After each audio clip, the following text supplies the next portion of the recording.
ये है सशक्त प्रदेश और आप देख रहे हैं एसपी न्यूज 24 सच की आवाज। कोई सूचित नहीं करते हैं। हम बहुत परेशान हैं। हम परेशान हैं, हमारे बच्चे परेशान हैं, हमारे बुजुर्ग मर गए। एक हमारा भाई धन्ना पे मर गया, एटा जिला एटा में धन्ना दिया गया था, उसमें मेरा जवान भाई मर गया था। उसकी कोई सूचना नहीं है, ये कोई सुनवाई नहीं गई, बहकाते रहे। किस जात में आप लोग को रखा गया? अभी कोई जात के बारे में आप अभी तक हमें तो काऊ जात में न रख रहे, जब काऊ में तो रखे हमें। पहले किस जात में रखा गया था? पहले तो हम एससी में ही। हाँ, अब तो क्या हुआ कि आपको उसे बेदखल कर दिया? अब ये तो उन्हीं पता हुई कि क्यों बेदखल किए, क्यों नहीं करे, ये तो पहले भी आप लोगों ने धरना प्रदर्शन किया तो क्या वहाँ पे सुनवाई हुई थी आप लोगों की मांग के लिए? मांग के लिए उनने हम बहकाए दे, जब लाश उठवाई तो उनने कही कि हम तुम्हारा सब काम करेंगे, लेकिन हमें लिखे भी दी उनने कि हम तुम्हें बहेलिया में लिखेंगे, बहेलिया में बताइए, बहेलिया में लिखेंगे। तो हम चलो बहेलिया में लिख दो, बहेलिया में ना लिखे, ना अहेरिया में, बहेलिया में। अब हमारी तो मांग जाए कि हमें तुम बहेलिया हमें बहेलिया नहीं चाहिए, हमें अहेरिया आए, हम अहेरिया में लिखो। और जब हमारा जवान भाई मर गया तो जब उन्होंने सुनी, अब का जहाँ 10-20 हज़ार आदमी मरेंगे तब सुनेंगे वो हमारी, बताओ।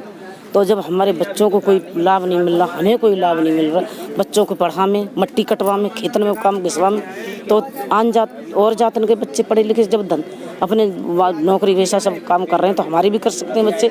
हम पढ़ाते लिखाते हैं, मट्टी काटो, घास खोदो।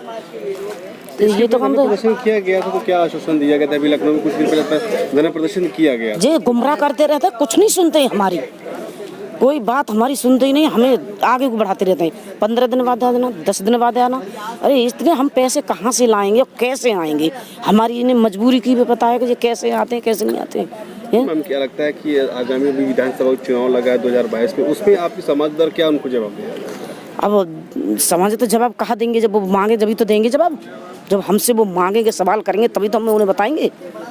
हमारे सामने आए के हमसे जवाब करें, वो हमसे पूछे कि क्यों आए हो, कहाँ चक्कर है तुम्हारा, तो हमें उन्हें बताएंगे कि हमारी ये समस्या है, हमारी ये समस्या हल करो, और हम तुम्हारा जहाँ तुम कहोगे वहाँ वोट देंगे। जो हमारी समस्या हल नहीं करेंगे तो हम तो वोट देंगे और हम तो मर जाएंगे, मार देंगे और यहीं रहेंगे, हम जाएंगे नहीं आते। सर मेरा नाम प्रमोद कुमार अहेरिया है, मैं अलीगढ़ मंडल के ज़िला हाथरस से हूँ और हमारे इस मंडल में ही कम से कम 1 लाख से ऊपर की वोटिंग है हमारे समाज की। और कम से कम ये 160 सीटों पे हमारा जो समाज है, अहेरिया समाज, ये एक प्रतिनिधित्व रखता है और 160-165 विधायकों को बनाने में, बिगाड़ने में हमारा राजनीतिक महत्व होता है।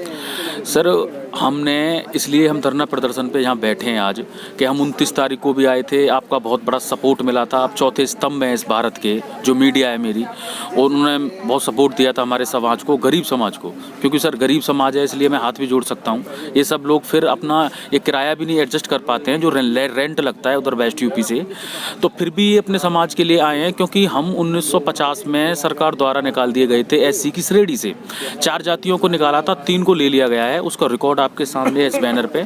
लेकिन हमको इसलिए नहीं लिया गया सर, ना हमारा कोई एमपी था, ना एमएलए था, ना कोई जो है जिले स्तर का भी कोई अधिकारी या वो नहीं हमारे उसमें था, पक्ष में। अब सर हमको इतना पक्षपात हो रहा है हमारे साथ में कि जब 29 तारीख को हम आए तो हमको आश्वासन दे करके इन्होंने कहा कि 15 दिन में ही आपका प्रस्ताव केंद्र भेज दिया जाएगा, लेकिन उस पर कोई भी कार्रवाई नहीं हुई है। डायरेक्टर महोदय ने, समाज कल्याण मंत्री साहब हैं, उन्होंने प्रमुख सचिव को भेज दिया है, लेकिन उनको दिल्ली केंद्र भेजना चाहिए था, सामाजिक अधिकारिता मंत्रालय को। तो ये भेदभाव 1950 से चला आ रहा है, जो कि आज भी इस महीने की 29 तारीख तक भी जारी है। तो सर 1950 जब एससी में थे जी, तो आपको सरकार को एतराज क्या है? आपको एससी समाज में अन्य कैटेगरी लाने में क्या दिक्कत आ रही है? सर इसके पीछे की वजह ही तो हम तलाश रहे हैं कि जब हमको उस श्रेणी से निकाला तो कोई भी एक प्रमुख राजनीतिक कारण होता है और कोई ना कोई एक शासनादेश होता है गवर्नमेंट का, कि बिना शासनादेश के कोई भी ऑर्डर नहीं होता, आप जानते हैं। लेकिन सर बिना कोई शासनादेश के न संविधान में संशोधन किए, न कोई किसी भी वजह से हमको केवल राजनीतिक देश भावना से वहां से निकाल दिया। और फिर हमारे साथ जब 4 को निकाला था तो 3 को रख लिया, 1 को नहीं रखा। तो ये हमारे साथ सरासर गलत है, अन्याय है, हमारे साथ हमारा विद्रोह है। हम उस समाज को रखा गया, वो समाज किस कैटेगरी से आती थी? जी सर, समाज किन समाज को रखा गया आपको? सर अच्छा सर, थारू, खटीक और कोरी, इनको रख लिया गया। और अहेरिया, ये 4 जाति निकाली थी, थारू, खटीक और कोरी, इनको रख लिया गया। 2 को एससी में, 1 को एसटी में, लेकिन हमारे समाज को कहीं भी नहीं रखा गया है। अब लगातार इससे पहले 1 महीने पहले हमने धरना प्रदर्शन किया जी, था। जी। आप पुनः से फिर धरना प्रदर्शन करने, अब क्या उम्मीद लग रही है कि अगर आपकी मांग नहीं पूरी होगी तो आगे कार्रवाई क्या होगी? सर, कार्रवाई ये होगी कि अनिश्चितकालीन धरना के प्रदर्शन से हम यहाँ पे रहेंगे। हम पहले भी रहे थे, लेकिन जैसा कि हमारा समाज विश्वास पे ज़्यादा यकीन करता है, उन्होंने अधिकारियों का बिलीव किया था, तो वो उस दिन धरना से हट गए थे। लेकिन उनका अब जो अविश्वास है हमारे सामने, आपके सामने है, हम नहीं हटेंगे, चाहे हमारे बुजुर्ग, चाहे हम खुद यहाँ पे मर क्यों ना जाएं। सर, इस समाज के और इस बिरादरी, इस पार्टी के बारे में बता देना चाहूँगा, जैसे ये सत्ता की सरकार है, इनके सदस्य वहाँ जाकर के किस तरीके से हमारे वोट का प्रयोग करते हैं, किस तरीके करते हैं। बड़ी दिक्कतें होती हैं जब हम यहाँ पे आते हैं। उनके मुख्यमंत्री जी के जो मंत्रालय बना रखे हैं, उन्होंने हमारे साथ भेदभाव किया जाता है। तो ये सब, हम एक कट्टर हिंदू रहे हैं, हमने हिंदुत्व के नाते एक वोट दिया था सरकार को, और हम फिर स्पष्ट चेतावनी या एक निवेदन के तौर पे कह सकते हैं, योगी महाराज जी, मुख्यमंत्री श्री योगी महाराज जी तक हमारी बात पहुंचे और आपके माध्यम से वो हमारा काम करें। हम उनका वोट बैंक हैं अभी तक, और हम बना रहना चाहते हैं। अगर वो हमारा काम करते हैं, हमको किसी भी सूची में सूचीबद्ध करते हैं, तो हम उनका एक तरह से वोट बैंक रहेंगे, जैसे कि उन्होंने हमारा बैनामा ले लिया हो। तो हम ये चाहते हैं कि सरकार जो सत्ता में बैठी है, हमारे 32 लाख वोटों का प्रयोग करे, यूज करे, हमें अपने से विरक्त न करे, अपने से अलग न करे। ये भी मेरा साथ साथ निवेदन है। सदस्य हैं, उन्होंने स्पष्ट कहा हमसे, जब विधायक वहाँ के 71 विधानसभा है, अनूप श्री वाल्मीकि, और बीजेपी के सांसद हैं सतीश कुमार गौतम, तो उनसे जब हमने अपनी बात को रखा, तो उन्होंने कहा कि सत्ता स्तर पर जाओ आप, लेकिन शासन स्तर पर आने पे हमें यहाँ केवल पागल बनाया जाता है, इधर उधर घुमाया जाता है। उनके जो मंत्री, सरकार के जो मंत्री हैं, हमारे प्रपोजल को गलत जगह भेजते हैं।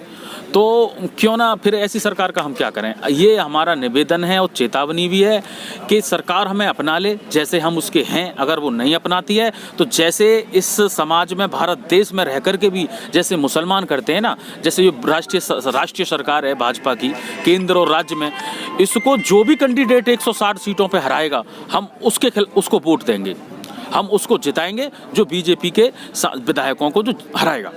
ये हमारा निवेदन है, स्पष्ट चेतावनी भी।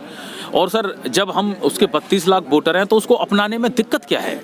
उसको वो जो हम उसके जब उसके ठोस वोट हैं, तो ये सरकार हमारी तरफ देख क्यों नहीं सकती? जब उसका, हमारा यहाँ पे रमापति शास्त्री हैं समाज कल्याण मंत्री के, उनको केवल हमारा जो आवेदन है फाइल का, वो सेंटर में भेजना है, केवल केंद्रीय सामाजिक अधिकारिता मंत्रालय भेजना है, तो वहाँ पर भेज क्यों नहीं देते? ये इतनी सी बात के लिए हमारे समाज को और हमको क्यों सरकार अपने से अलग कर रही है?